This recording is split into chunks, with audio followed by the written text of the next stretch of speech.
വനിതാ വികസന കേന്ദ്രത്തിന്റെ പുതിയ മന്ദിരം തൊടുപുഴയിൽ ഉദ്ഘാടനം നിർവഹിച്ചു. നമസ്കാരം, നാട്ടുരാജ്യ ന്യൂസിലേക്ക് സ്വാഗതം. തൊടുപുഴ നഗരസഭയ്ക്ക് അഭിമാനമാകുന്ന 7-ാം വാർഡിൽ പണി പൂർത്തീകരിച്ച വനിതാ വികസന കേന്ദ്രം 14/3/2025 ഉദ്ഘാടനം നിർവഹിച്ചുകൊണ്ട് ജനങ്ങൾക്കായി സമർപ്പിച്ചു. 7-ാം വാർഡ് കൗൺസിലർ മുഹമ്മദ് അഫ്സലിന്റെ തന്നെ ജയിപ്പിച്ചുവിട്ട ഈ നാടിനോടുള്ള പ്രതിബദ്ധതയാണ് ഈ വനിതാ വികസന കേന്ദ്ര മന്ദിരം ഉദ്ഘാടനം നിർവഹിക്കാൻ സാധിച്ചതെന്ന്. തൊട്ടുമുകളിൽ അംഗൻവാടിയോട് സമീപത്തു തന്നെ ശിശു സംരക്ഷണ കേന്ദ്രത്തോട് ചേർന്ന് തന്നെയാണ് ഈ വനിതാ വികസന കേന്ദ്രവും കൂടി എന്നത് ഏറെ പ്രാധാന്യം നിറഞ്ഞതാണ്. വാർഡ് കൗൺസിലർ മുഹമ്മദ് അഫ്സൽ അധ്യക്ഷത വഹിച്ച ഈ യോഗത്തിൽ നഗരസഭാ ചെയർപേഴ്സൺ സബീന ബിഞ്ചു പുതിയ മന്ദിരത്തിന്റെ ഉദ്ഘാടനം നിർവഹിച്ചുകൊണ്ട് ഇത് ജനങ്ങൾക്കായി സമർപ്പിച്ചു. ദീർഘകാലം കൊണ്ട് പൂർത്തിയാകേണ്ട ഈ പദ്ധതി എത്രയും പെട്ടെന്ന് തന്നെ പൂർത്തീകരിച്ചുകൊണ്ട് നാടിന് സമർപ്പിച്ചു എന്നതാണ് മുനിസിപ്പാലിറ്റി കൗൺസിലർമാരുടെയും മറ്റു ഉദ്യോഗസ്ഥരുടെയും അകമഴിഞ്ഞ പരിശ്രമത്തിന്റെ ഫലമായിട്ടാണ് കൗൺസിലർ എന്ന രീതിയിൽ തന്റെ ഈ ദൗത്യം പൂർത്തീകരിച്ച് വിജയകരമാക്കാൻ സഹായിച്ചത് എന്നും അഫ്സൽ ഓർമ്മിപ്പിച്ചു. ഈ ഉദ്ഘാടന ചടങ്ങിൽ കൗൺസിലർമാർ ഉൾപ്പെടെ ഈ ബിൽഡിംഗ് പണി പൂർത്തീകരിക്കാൻ സഹായിച്ച മുഴുവൻ മുനിസിപ്പാലിറ്റി ഉദ്യോഗസ്ഥരും നല്ലവരായ നാട്ടുകാരുടെയും ആശാ വർക്കർ, മുനിസിപ്പാലിറ്റി കീഴിലുള്ള വിവിധ വനിതാ യൂണിറ്റ് പ്രവർത്തകരും ഈ ഉദ്ഘാടന ചടങ്ങിൽ പങ്കെടുത്തു.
സ്വാഗത പ്രസംഗം അഭിലാഷ്.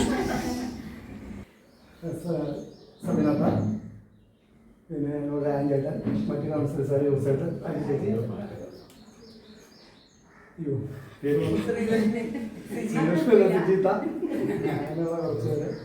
ബാക്കിയുള്ള സുഹൃത്തുക്കളെ എല്ലാവർക്കും ഒറ്റവാക്കി സ്വാഗതം ആശംസിക്കുന്നു. അധ്യക്ഷ പ്രസംഗം വാർഡ് കൗൺസിലർ മുഹമ്മദ് അഫ്സൽ. ഇത്തരത്തിൽ മുനിസിപ്പാലിറ്റിയുമായി ബന്ധപ്പെട്ട ഒരു വനിതാ വികസന കേന്ദ്രത്തിന് ഫണ്ട് ലഭ്യമാകുമെന്ന് അറിയിച്ചപ്പോൾ കൗൺസിലിൽ ആ പണം എൻ്റെ വാർഡിലേക്ക് തരണമെന്നും ഇവിടെ അതിന് അനുയോജ്യമായ ഒരു സ്ഥലമുണ്ടെന്നും ചൂണ്ടിക്കാട്ടി അത് ആ ഭരണസമിതി അതിന് എല്ലാ കൗൺസിലർമാരും കൂടി നമുക്ക് അനുമതി നൽകി അത് ആ പണം ചെലവഴിച്ച് നമ്മുടെ നഗരസഭയിലെ ഇതുമായി ബന്ധപ്പെട്ട ലൈസൻസി പണി ഓവർസിയറായ സേതുക്കാരനോട് ഈ വിഷയം സംസാരിക്കുകയും വളരെ പെട്ടെന്ന് തന്നെ, സാധാരണ നമുക്കറിയാം സർക്കാരിൻ്റെ ഒരു നടപടിക്രമങ്ങൾ ഒരു ബിൽഡിംഗ് പണിയുന്നതിനും ഏത് കാര്യത്തിനും വലിയ കാലതാമസങ്ങളുമുണ്ട്.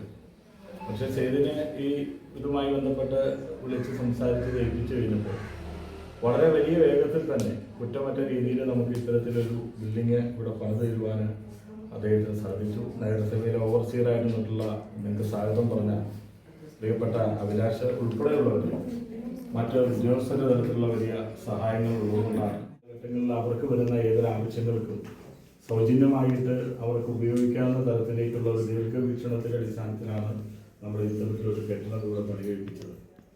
വനിതകൾക്ക് സ്വയം തൊഴിൽ നേടുന്നുള്ള തയ്യൽ പരിശീലനങ്ങൾ അല്ലെങ്കിൽ മറ്റ് കൈത്തൊഴിലിൻ്റെ പരിശീലനങ്ങൾ ഇതൊക്കെ നഗരസഭ ഓരോ കാലഘട്ടത്തിലും നടത്തുമ്പോൾ ഇത് എവിടെയൊന്നും ചെയ്യാൻ പറ്റുന്നവരുണ്ടായിരുന്നു. അപ്പോൾ നമ്മൾ ഏതെങ്കിലും അംഗൻവാടിയുടെ സൈഡിൽ അല്ലെങ്കിൽ മറ്റുള്ള സ്ഥലങ്ങളിൽ ഏതെങ്കിലും വീട്ടുമുറ്റത്തൊക്കെ ആയിരുന്നു നമ്മൾ ചെയ്തുകൊണ്ടിരുന്നത്.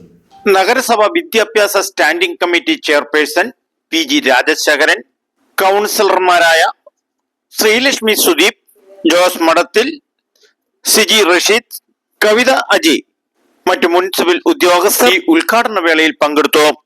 ഉദ്ഘാടന പ്രസംഗം നഗരസഭ ചെയർപേഴ്സൺ സബീന ബിഞ്ചോ. ഇത്തരത്തിലുള്ള ഒരു സംവിധാനം നമുക്കായിട്ട് ഇവിടെ തീർത്തു തന്നതെന്നുള്ള ഒരു സന്തോഷമായ നിമിഷത്തിലാണ് നമ്മളെല്ലാവരും ഇവിടെ കൂടിയിട്ടുള്ളത്. നമ്മുടെ വനിതാ വികസന കേന്ദ്രത്തെ സംബന്ധിച്ച് കൗൺസിലിൽ ചർച്ച വന്ന് ഇതെവിടെ വയ്ക്കണമെന്ന് ആലോചിച്ചപ്പോൾ തന്നെ അദ്ദേഹം ആവശ്യപ്പെട്ട് എൻ്റെ ഇങ്ങനെ ഒരു അംഗൻവാടിയോട് ചേർന്ന് തന്നെ സ്ഥലം കിടക്കുന്നുണ്ട്, നമുക്ക് നമ്മുടെ വനിതകൾക്ക് വേണ്ടിയിട്ട് പ്രത്യേകമായി എനിക്കൊരു കെട്ടിടം തരണം എന്ന് ആവശ്യപ്പെടുകയും അത് നഗരസഭ ഒന്നടങ്കം കൗൺസിൽ ഒന്നടങ്കം ആ ആവശ്യം പരിഗണിച്ചു കൊടുക്കുകയും ചെയ്തുകൊണ്ടാണ് ഇന്ന് ഇങ്ങനെ ഒരു സ്ഥാപനം ഇവിടെ തീർത്തിട്ടുള്ളത്. തീർച്ചയായും എന്ന് തന്നെയാണ് നമ്മുടെ കൗൺസിലിൻ്റെ മുഴുവനായിട്ടുള്ള ആവശ്യവും. തീർച്ചയായും അത് വേണ്ടുന്ന നടപടി ഉടനെ നമ്മൾ സ്വീകരിക്കുകയും ചെയ്യും.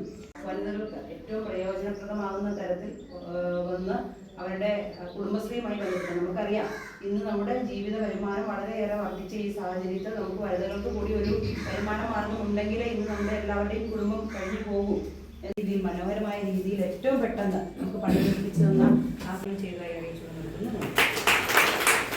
ആശംസകൾ സംസാരിക്കാനായിട്ട് വിദ്യാഭ്യാസ standing committee chairman Shri Rajasekharan ചേർന്ന് നമുക്ക് ഏറെ പ്രയോജനം ചെയ്യുന്ന ഈ മന്ദിരം അതിവേഗം മനോഹരമായിട്ട് പണി തീർക്കുവാൻ സാധിച്ചു. തീർച്ചയായിട്ടും അത് അഫ്സലിൻ്റെ ഒരു നിരന്തരമായ ഇടപെടലും പ്രവർത്തനം കൊണ്ടുമാണ്.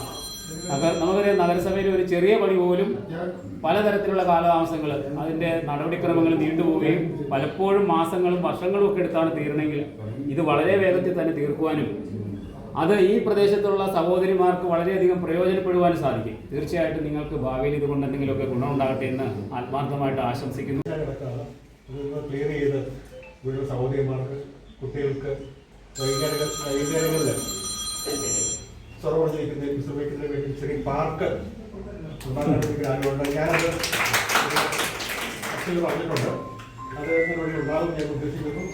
ഈ പാർക്ക് കൊണ്ട് നമ്മുടെ ഈ ഭാഗത്തുള്ള വനിതകൾക്കും കുട്ടികൾക്കും പ്രായമായവർക്കും നമുക്ക് പ്രായമായവർക്ക് വിശ്രമിക്കുന്ന സ്ഥലമില്ല.